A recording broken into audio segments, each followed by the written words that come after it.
And so we went home, 咁 and 所以就翻咗屋企啦。and our son is not blind, 咁佢個仔冇事啦，睇到嘢啦。and the doctors told us that he was going to need to live in a wheelchair his whole life. 醫生曾經講過話，佢個仔一世都要坐輪椅嘅。But last week we bought him a walker, and now he walks all around our house.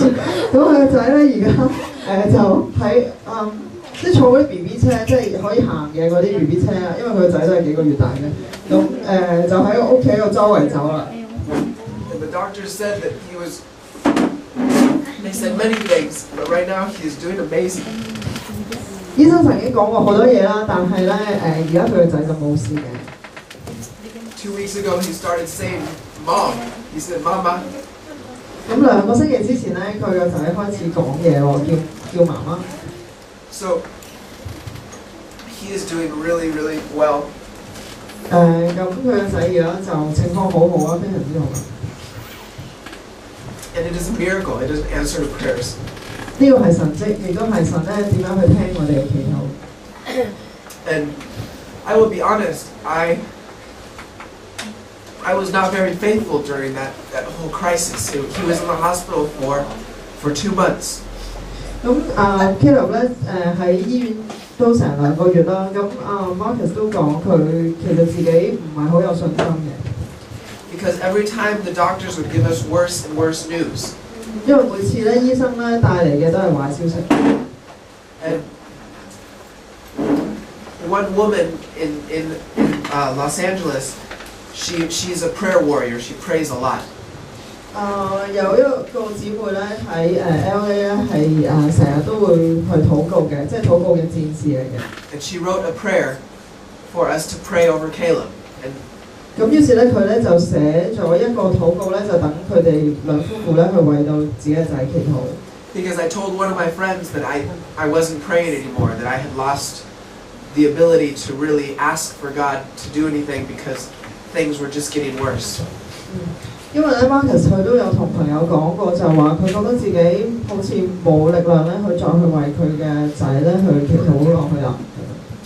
And so my wife and I, we prayed that prayer over my son, and it was the most powerful prayer that I have ever prayed in my life. 咁於是咧佢同佢太太咧就係按住呢個姊妹所寫嘅禱告啦，咁覺得咧呢個禱告個力量好大嘅。And God healed our son. 而上帝咧真係醫治咗佢嘅仔。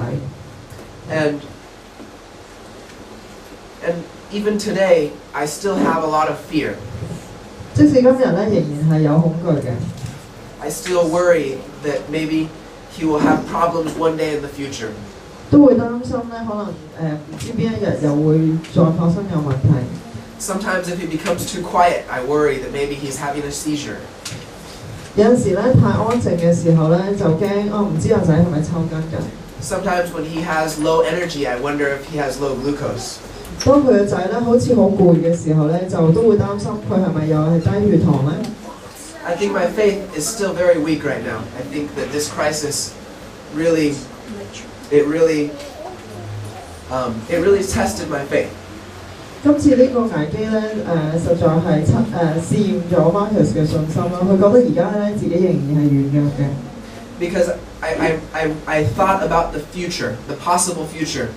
And if my son was going to be blind and have brain damage and be in a wheelchair and have a tube to feed him, I was not ready to accept that reality. And I was not ready to praise God or to be grateful to a God that would listen to so many people's prayers and still allow that to happen.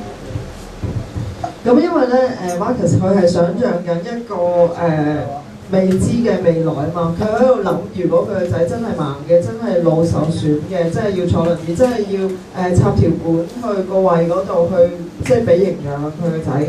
佢即係咁多人去為佢仔祈禱，個結果如果都係咁樣嘅話，佢冇信心去讚美神咯。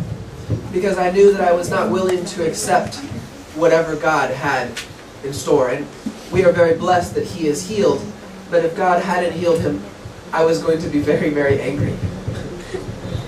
當然啦，神而家醫治咗佢個仔，佢哋就覺得好受到祝福啦。但係如果神係冇醫治嘅話，咁 Marcus 佢覺得佢可能會係成為一個即係會好煩惱嘅。and I was probably going to waste a lot of my life feeling sorry for myself. 同埋會為到佢，即係佢會好可憐佢自己咯。And even now, I think I'm recovering. I'm trying to not feel sorry for myself. I'm trying, because when I feel sorry for myself, it is hard for me to serve other people. It is hard for me to feel very grateful to God. It is hard for me to be a minister when I'm feeling a lot of self-pity. 咁其實而家咧都係一個康復或者進步嘅過程啦，即係佢自己點樣去處理佢自己覺得自憐呢一樣嘢啦。咁佢覺得如果有呢一樣嘢嘅話咧，佢好難去服侍其他人啦。But God didn't answer the prayers because I was faithful or because of my faith. 神咧答祈禱咧並唔係因為佢嘅信心，並唔係因為佢嘅係啦，並唔係因為佢嘅信心嘅。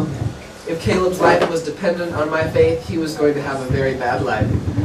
因為如果佢個仔係咪能夠醫治係關乎Marcus 嘅信心嘅話咧，咁Caleb咧就好危險啦。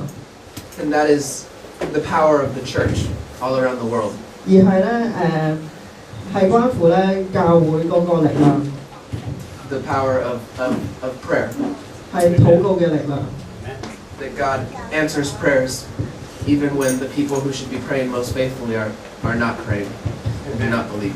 即使佢個Marcus 覺得自己係應該係最有信心嗰位去禱告，當佢覺得軟弱嘅時候，但係神咧都仍然去因為教會啦咁即係忠誠咁樣去祈禱咧，而去聽禱告嘅。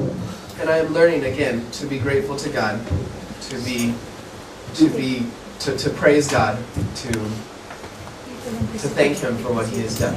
Marcus 咧就再一次去學習到點樣去感激上帝啦，點樣去為到上帝所做嘅一切咧而感恩。And so I want to encourage you to pray. 咁所以咧都鼓勵大家咧去禱告啊。For whatever it is in your life that causes you pain or worry or anxiety. 無論咧喺你生命當中係咪有一啲事情令到你覺得好痛苦或者好擔心都好啦，都鼓勵你去禱告。Because many times prayer is the only thing we have. It's our only option. 因為有好多時候咧，禱告係唯一我哋可以做嘅嘢。And that's a very scary place to be. It's a very frightening place to be where your only hope is prayer. 當你咩都唔可以做，只可以祈禱嘅時候咧，其實係一個好令人害怕嘅一個境況嚟。But it is very good for us. It's where God wants us to be. 但係咧，絕對係一個好嘅事情嚟，因為我哋可以依靠神。God bless you. 祝福大家。